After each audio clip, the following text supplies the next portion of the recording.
very carefully swing my framing hammer next to this journal. Yeah, I've just been working away on this machine here in my off time. You know, I got a business to run, fixing other people's broken things or making other people's things look nice again.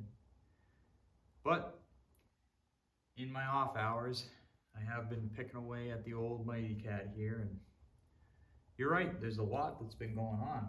A whole bunch of room right here once a Hercules engine was taken out, as we saw in the previous episode. The number you have dialed, or the one before that.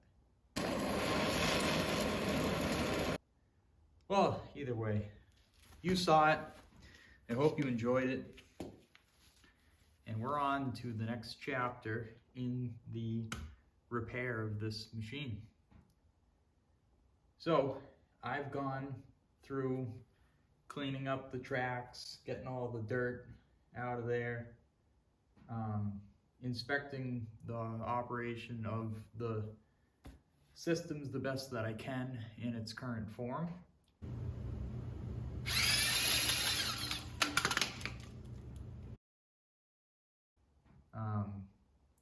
I think what I'd like to do in this video is just kind of go over where things are at, what needs to be done, what needs to be replaced, and there's a real exciting discovery that I made, and I can't wait to share it with you. Yeah, well, what do you say we get into it? All right, let's go.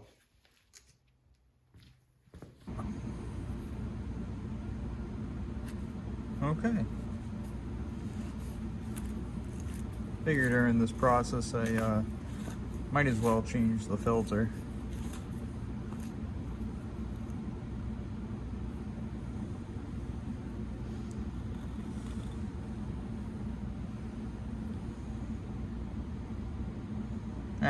It's fine.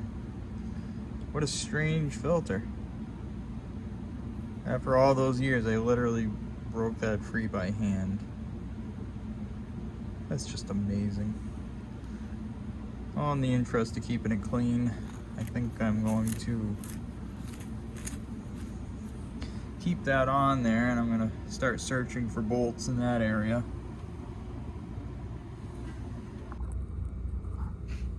I got the oil fill off, and no surprise, it leads straight to the crankcase. Now, taking off the oil filter, this has a little bit of a surprise. See that in there? It's a little orifice. Uncle Kevin was right. This is a passive oil filter, meaning that it only filters a little bit. And in this guy's case, it was not filtering anything because it's just completely jammed. Oh no, it got better than that. Here's the gasket. Anybody spot a problem here? Upon reassembly, when this engine was rebuilt, they failed to make a hole.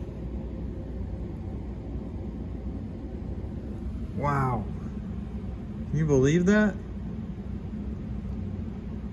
So this engine, after it was rebuilt, judging by the fact it has 30 over pistons, and this gasket was put back on, this filter never did anything. That right there would explain all this oil, because it was up against, you know, it couldn't go to and from. You never know. Oh boy. Well, there's not too much left to do here. Next thing I want to do is flip it on its lid on this piece of wood here, And I'm going to try and take off the flywheel and the bell housing. So, no great way of doing this other than just to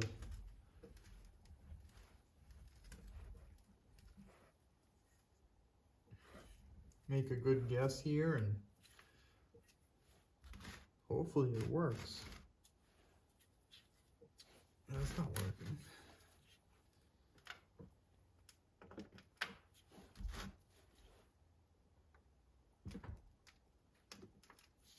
It's not working great, but we're just gonna go with it. All right. That worked as planned.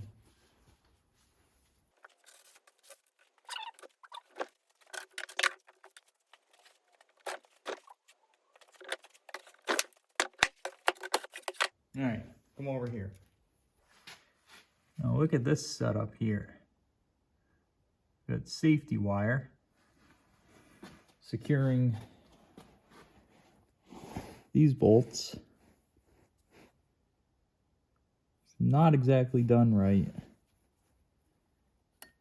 It's definitely not the right material. Somebody's been in here. Ooh, spider.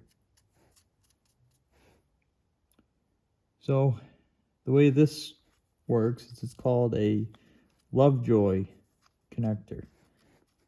And the purpose of this is to deal with slight misalignments and also to remove harmonics from the gearbox to the crankshaft or the crankshaft to the gearbox.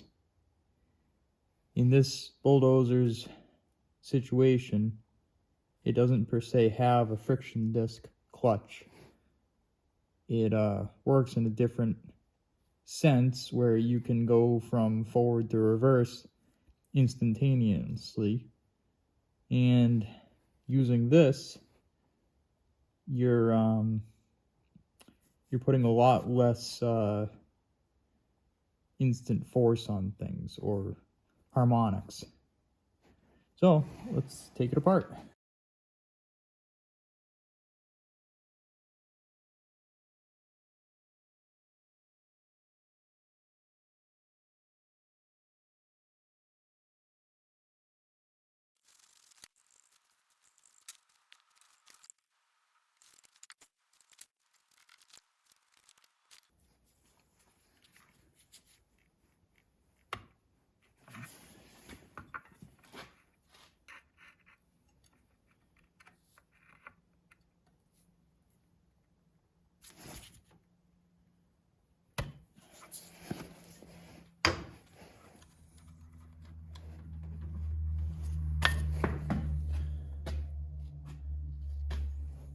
There we go. It's got a real nice smell to it. Some really cool material. It's like resin and probably paper pressed together with amazing force.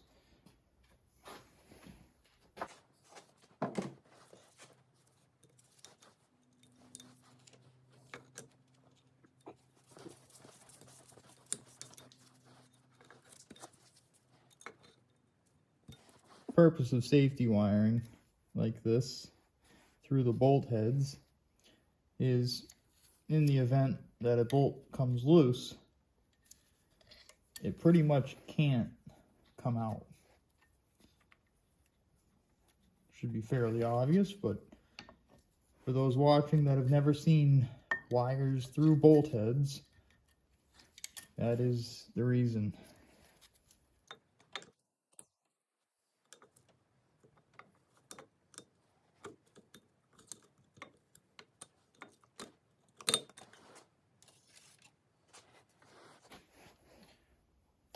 Really peculiar 4-bolt pattern where they just completely omitted these two bolts in place of dowels.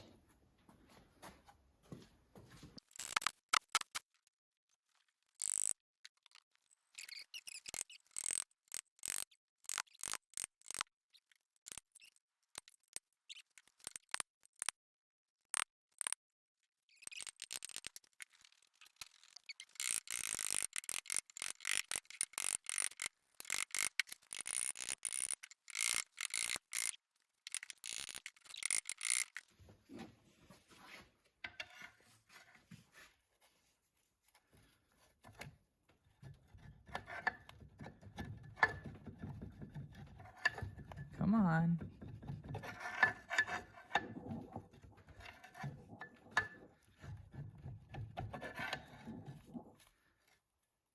Oh.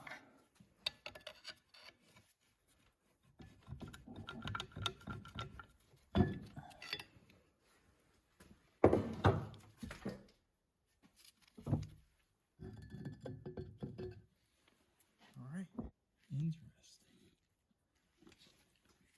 So one of the dowels has a shoulder, the other does not. Noted.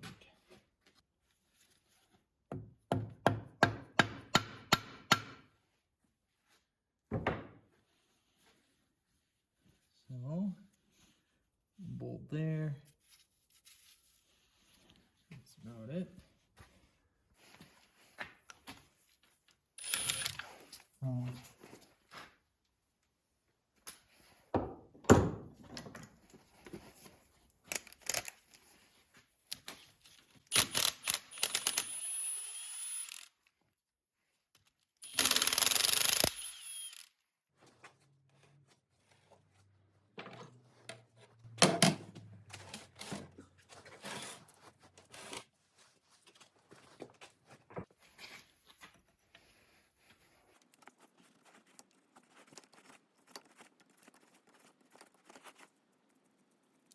There are many bolts on this engine that cannot be accessed by a socket. Man, that must have been a day at work. Oh, excuse you.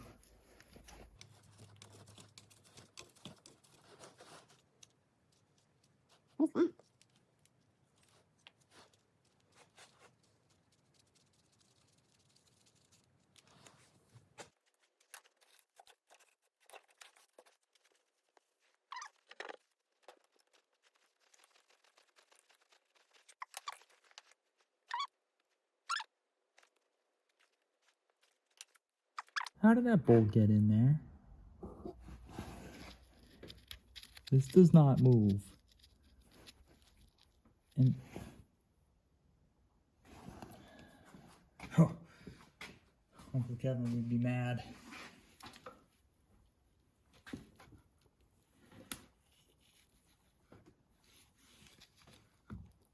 Or did they cast it with that bolt in there?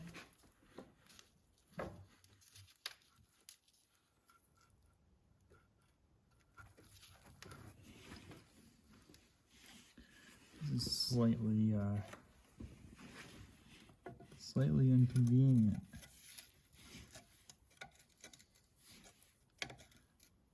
Strong possibility of sustaining an injury.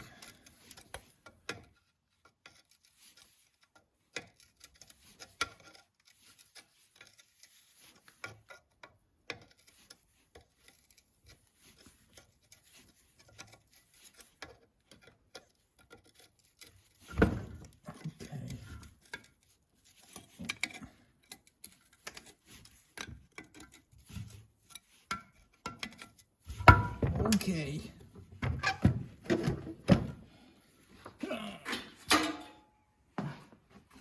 I want to know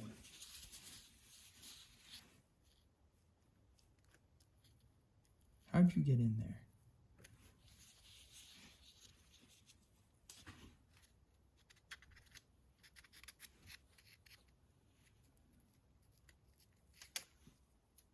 Gasket back here. Is there a secret?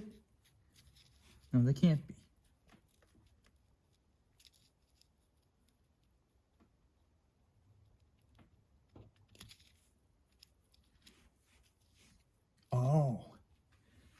It's a nut.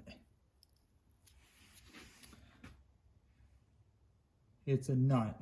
It's not a bolt. It's a stud with a nut. Well, I'm going to think forward a little bit here. When I have this crankshaft out in a couple minutes, I'm going to be able to stand it up if I take this dowel out. Yes, I do want to do that. Oh, very carefully swing my framing hammer next to this journal.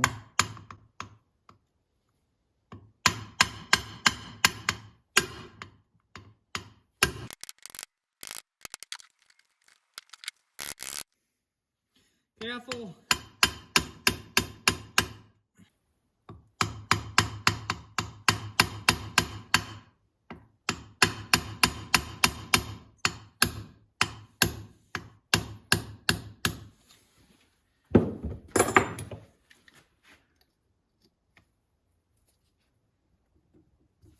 Thank you.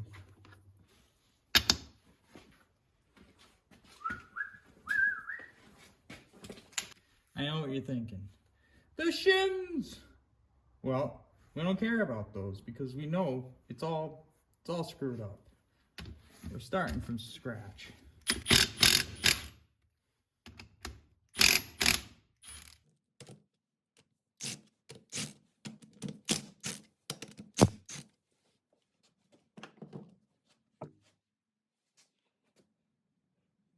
Question is, are these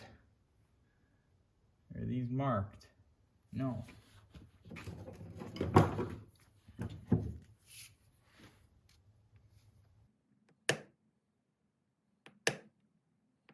Yeah.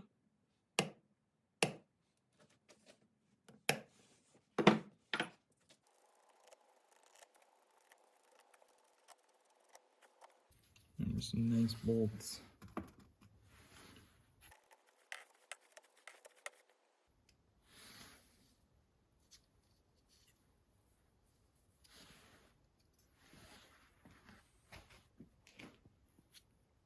Look at that. No damage, but see what's lurking in there? That stuff.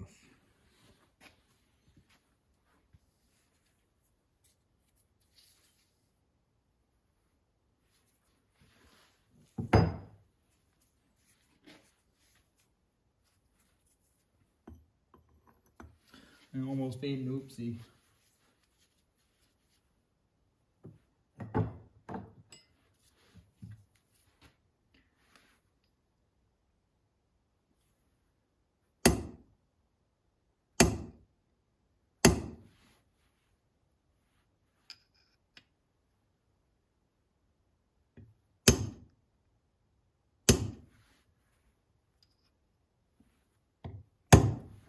There. All right, now I can't screw it up. So it looks like 1, 2, 3. 3 on this side.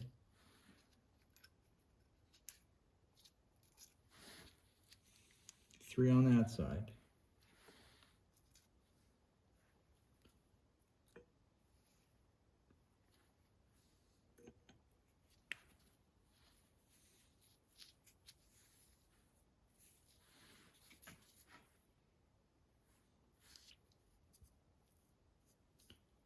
No.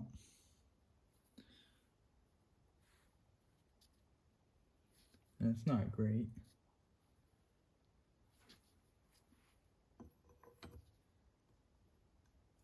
Oh, no, it is great. Well, how does that work?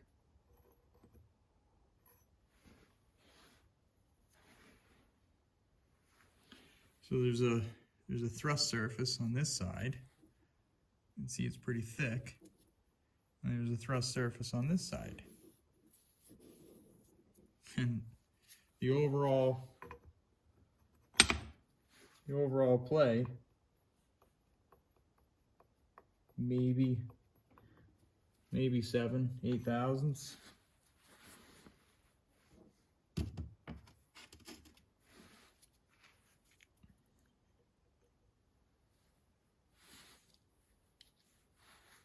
One on either side.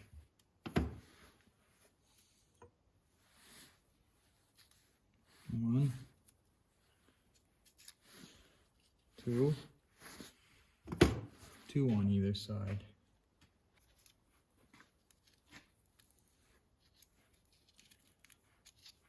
Like I said, we gotta start over.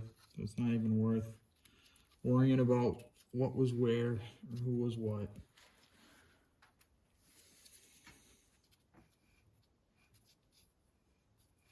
Wow.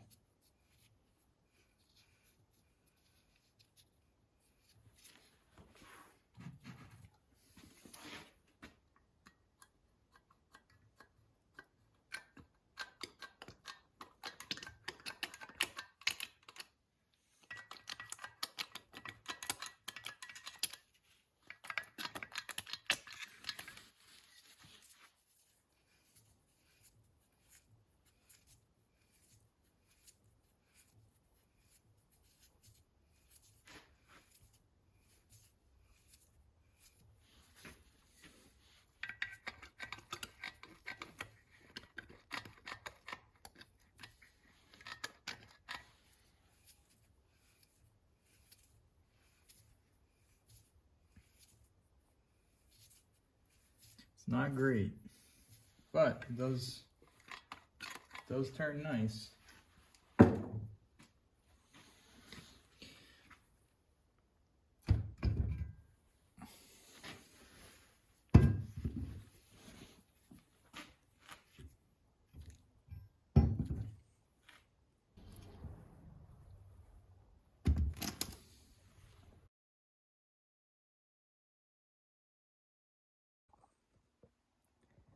Here's the Mighty Hercules ZXB-3.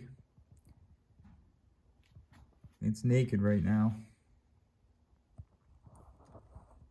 The next steps to be done on this engine block are to thoroughly clean it.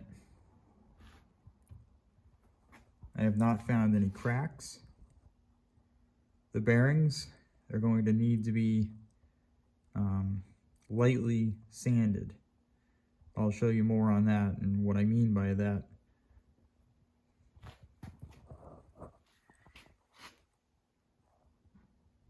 These valve guides are going to need to be cleaned and reamed,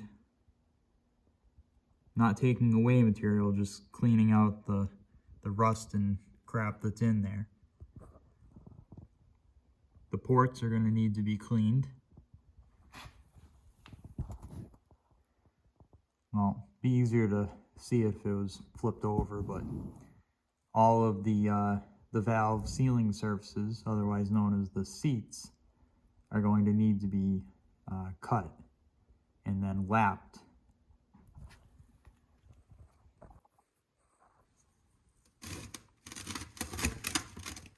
The crankshaft is actually in really good shape.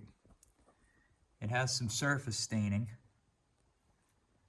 but there's no real damage. So that's really good. This is gonna need to be cleaned, and then I'm gonna take some fine emery cloth and clean up the surfaces. Here we've got the lifters. Most of them are in real nice shape.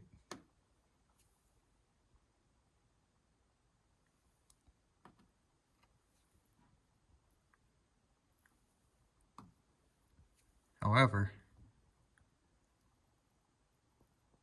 there's one that's not in the nicest of shape. So I may seek a replacement for that one.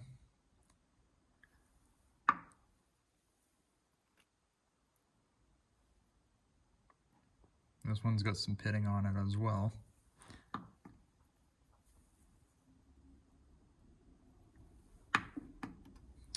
know, maybe 2 lifters. The camshaft, it's good. The damage that occurred to the lifter happened without that moving. So the camshaft has remained undamaged. The distributor, it needs to be cleaned, but it's in good shape. The bushing is tight, clean on the inside. Here's the oil pump. You saw in the previous video, I tested the oil pump by immersing its pickup in diesel and spinning it, and it pumped just fine. The connecting rods and the pistons have been soaking in diesel, and they're all in pretty good shape. Pins move freely. The actual Babbitt bearings and the rods are not too bad at all. They'll need to be polished up a little bit, and I'll re-shim the caps so that I have a proper fit.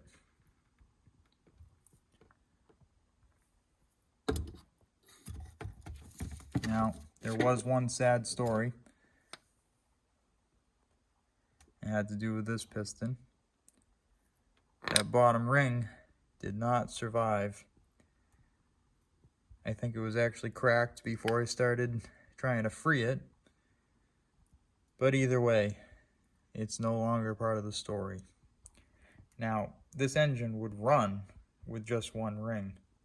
But since it's apart, I want to fix it.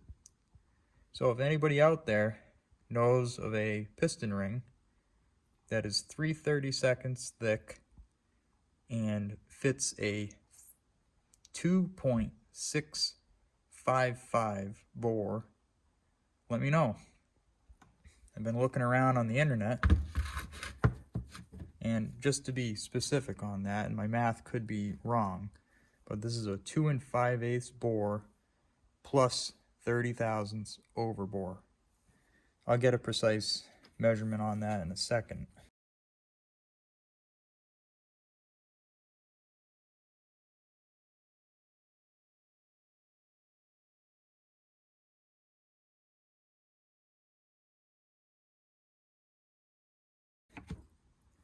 But I read something about a shovel head Harley piston using the same size ring.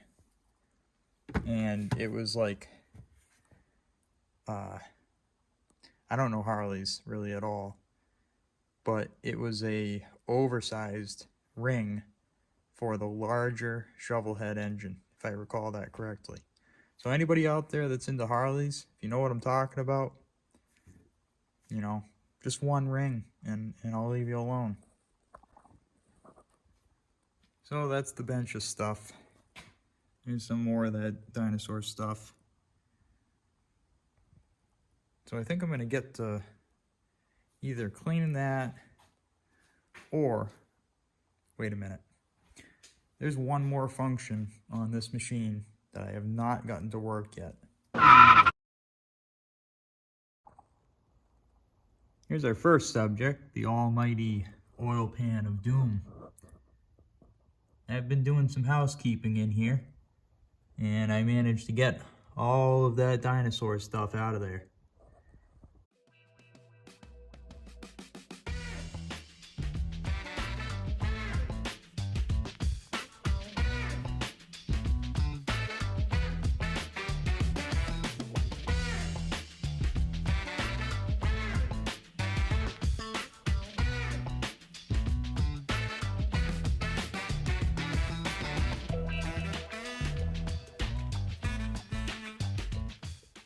Well, ultrasonic cleaner did a heck of a job. What did I use? Well, I'm glad you asked. This was cleaned out using some mineral spirits. It really, really does well at cleaning out the old dinosaur stuff.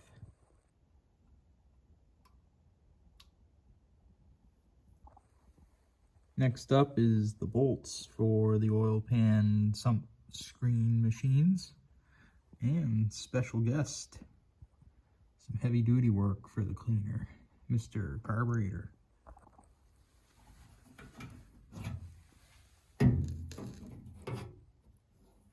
Bye.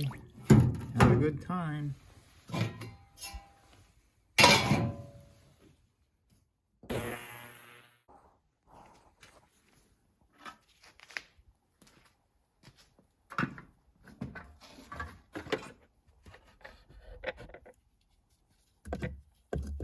I almost forgot about this.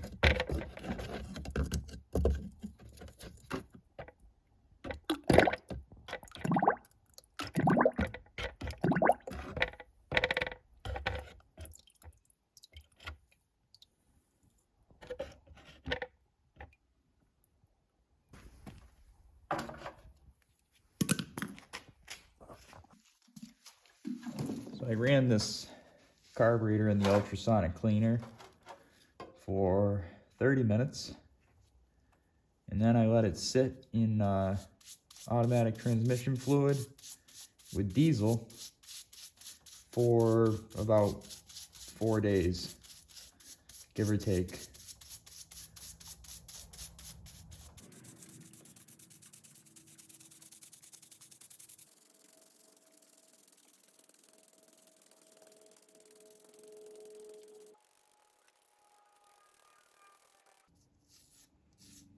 Looking like it's cleaning up pretty nice. Definitely going to be usable.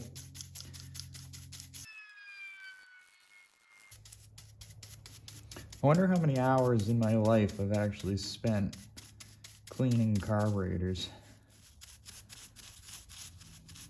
Probably adds up to about a year. That's a long time. But it still remains to be one of my favorite activities for some reason.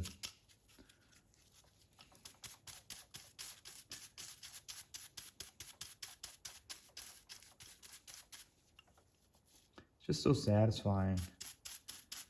Although the outside of a carburetor does absolutely nothing, it's just a beautiful piece of machinery to me. It's a simple device that, as long as it's clean, it just works.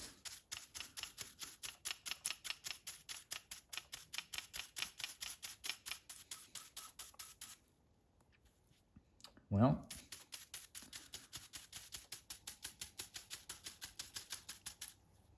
I think it's time to give that a dip and see.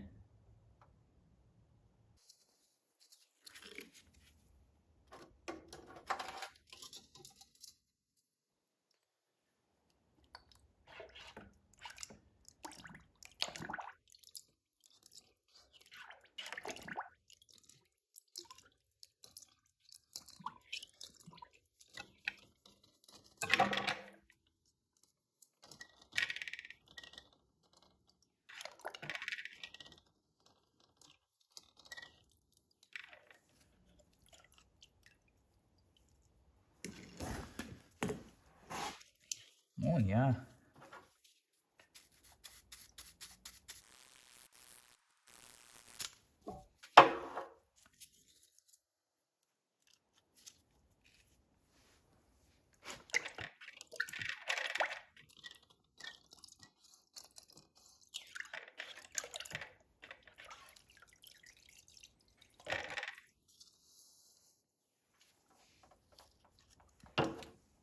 Perfect.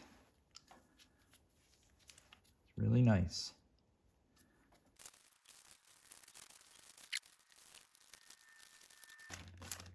Oh yeah. When your bulldozer carburetor fits in a standard sandwich bag, you have a pretty small bulldozer.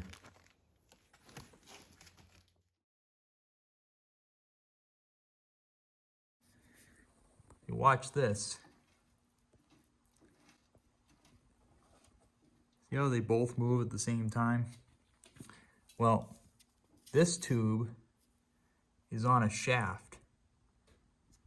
So see, this tube connects to this arm. That goes to this steering brake. So this tube needs to be able to rotate on the shaft that is carrying this. So back this summer, I did manage to get this free. This pin is actually supposed to be in here. I unclipped the return springs so that I could get better access. And I've had it soaking through these grease port holes, and it is locked tight on that shaft. So what do you say we get the old blue wrench out and try and fix that? Although the inductive heater may be able to do this, because what I want to do is expand this tube around the shaft, the axle, or whatever you want to call it, and see if I can get that to break free. Let's give it a shot, because if I can do that, then I can apply one brake or the other and see if the differential is working correctly. Let's try and get that done first.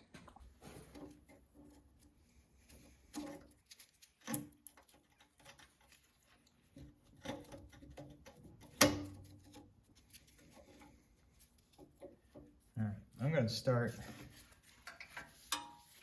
right in the middle here. I do not want to, I don't want to heat the springs up, because they're in a position that they can't really be replaced.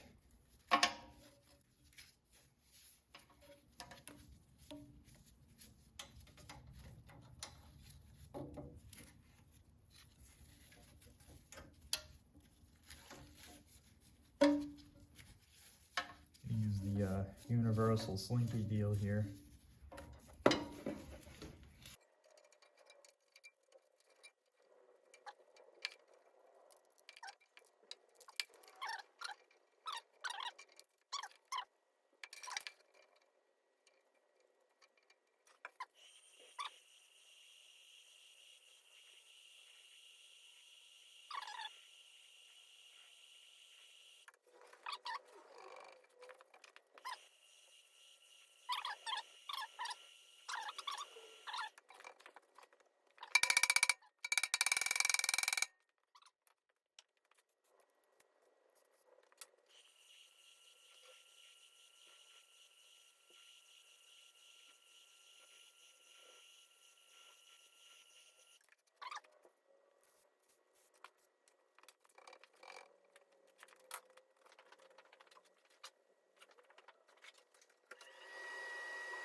All right, I've reset on the end, hoping that since that's the open side, that's where the rust has congregated, and I'm hoping to break up its conspiracy to stop this machine from working. Let's go.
Alright, so I've just drilled 1, 2, 3, 4. We've got some holes now. So I'm gonna put oil in there and try and get it directly to the source. See, that one there is dry. That one there is dry. I mean, it can't hurt.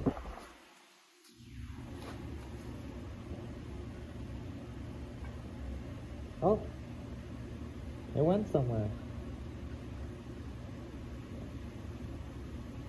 That's good.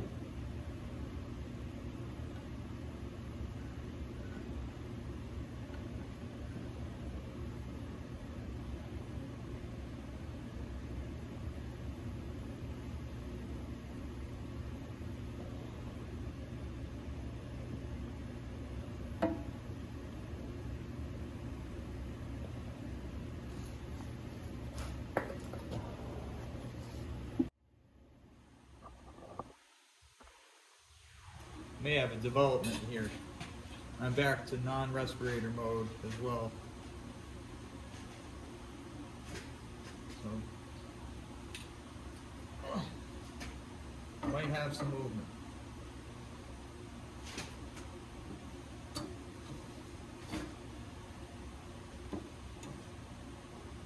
I'm risking bending the controls a little bit, but you know what? This is all steel. I can make this just the way it was.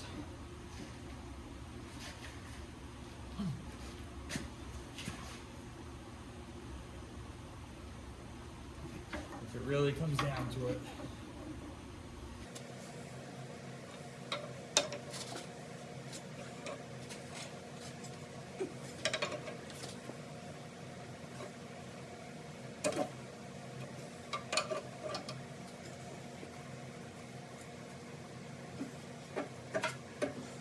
I do believe this is actually moving now.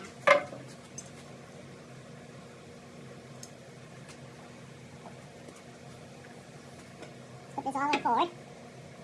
Now you're going to mark there. And mark there. If I can twist it and get it faster, then it's in fact moving. Oh yeah.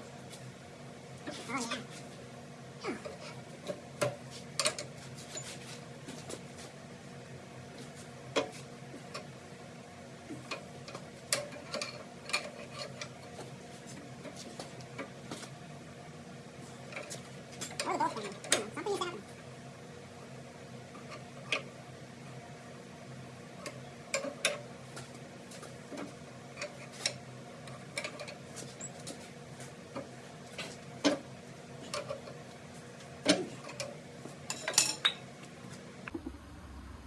Well, I gave it my best shot. We got all the pieces in place here to have success. So we're gonna get out the old blue wrench and we're gonna warm it up, being careful not to kill these springs, of course.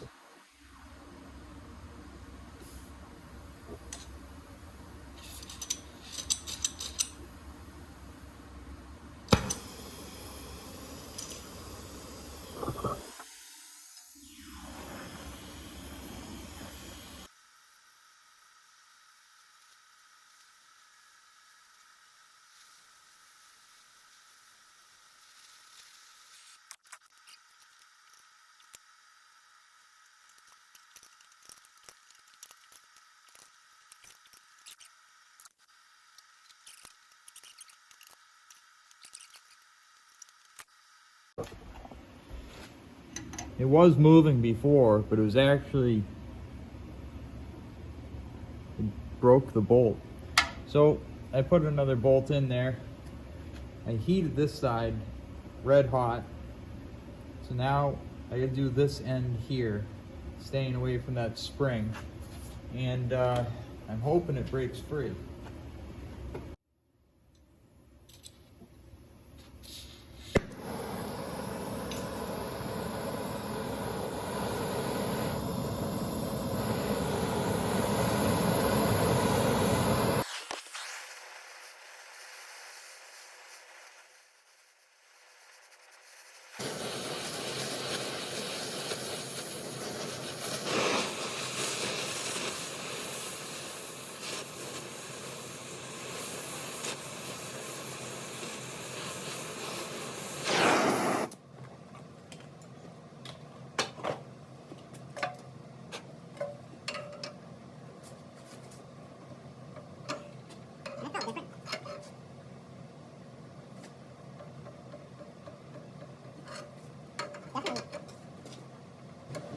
sure, I can see the shaft moving now.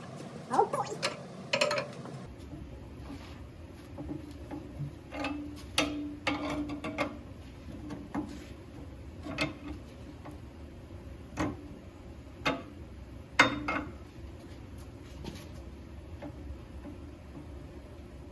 I can see where I drilled the holes that they're now misaligned. So confirmed, broken free at least.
See the two ends?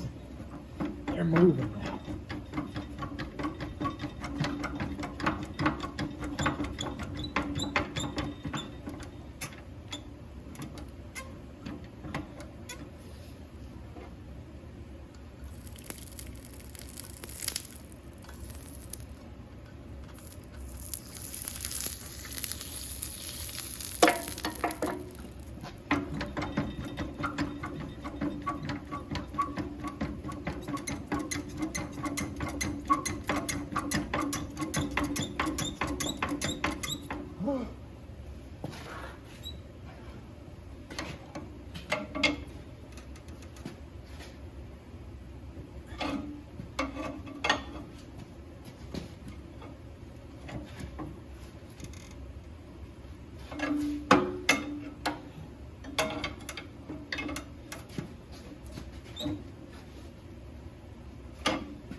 Alright, I'm tired, I'm worn out, but I defeated it.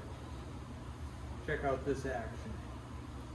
Right turn, left turn, donut.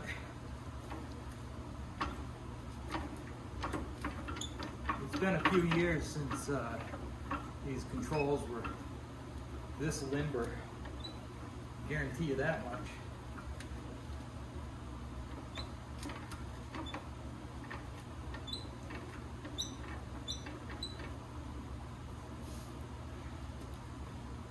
All right, now I can show you what I wanted to show you. So, I pull on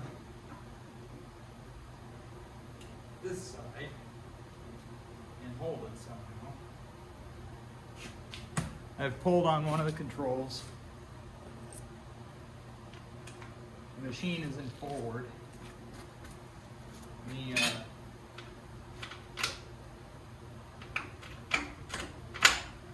I've selected second gear.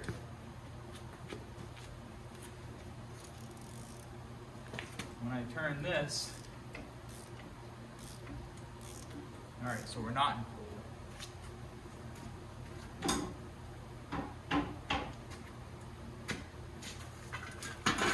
Now the machine is in forward, in second gear.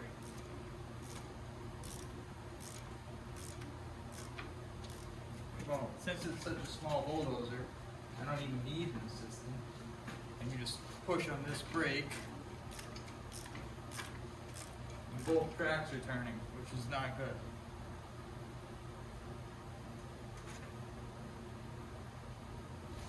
If I push even harder, both tracks are still turning.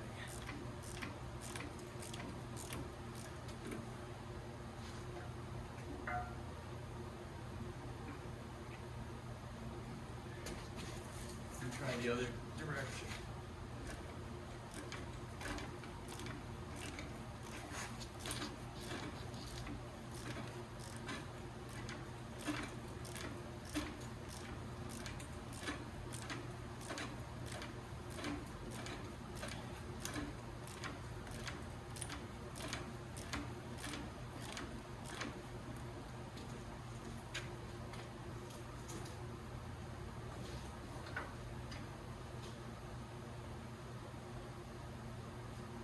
You know, a strong person holding it.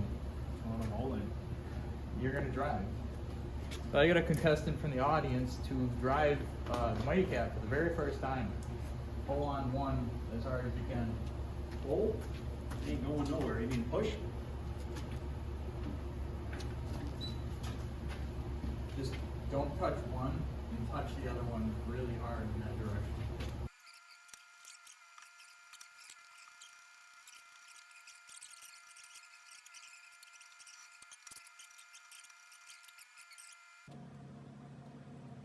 Good God, there's no volume there. Yeah. But it's possible. Engine braking is a thing. Yeah, this engine broke. No jake brake needed for this exhaust brake. Alright. Thank you, sir. Oh, sorry. Oh, sorry. You're really fucked up. Thanks a lot. Well, that was another exhausting effort for marginal gains. What I think is going on is these rods need to get adjusted so they can pull on the brakes a little bit harder. It appears to me that the actual brake bands are behind that cover. And could very well be the reason that this was parked. Poor running, poor turning. I don't know, but we're gonna find out eventually. I appreciate everybody that is watching the developments at hand here. And it is my mission to complete this project by spring, so I hope you'll join me on the future episodes. The next episode is most likely going to be cleaning and repairing the engine particulars. I will be placing an order with a source that I can get a couple lifters from, a couple valves, some springs, the straight kind, not the curly ones. Oh no, other way around. I want the curly springs this time, not the straight ones. And I'm in search of a piston ring. So anybody out there with Harley parts that knows what I might be talking about, help me out here. Need some Harley rings for my Mity Kat. All right, thank you. Good night. Oh yeah, I said there was a surprise. Yep. Through some kind of wormhole of the power of attraction or just space-time continuum, I found an ad on Facebook Marketplace, and I saw just that cylinder head with a bunch of other parts, and lo and behold, here lies a complete Mity Kat ZX B3 engine. Minus the starter. So no starter, no lifter cover, but there's a distributor, governor, fan, and bonus, I got a new belt. The odds of coming across one of these engines in 2023, next to zero. Does it turn? Yes, it does. Is it good? Probably not. But all these parts. So the lifetime of the Mity Kat just extended by about 100 years, I figure. Have a good night.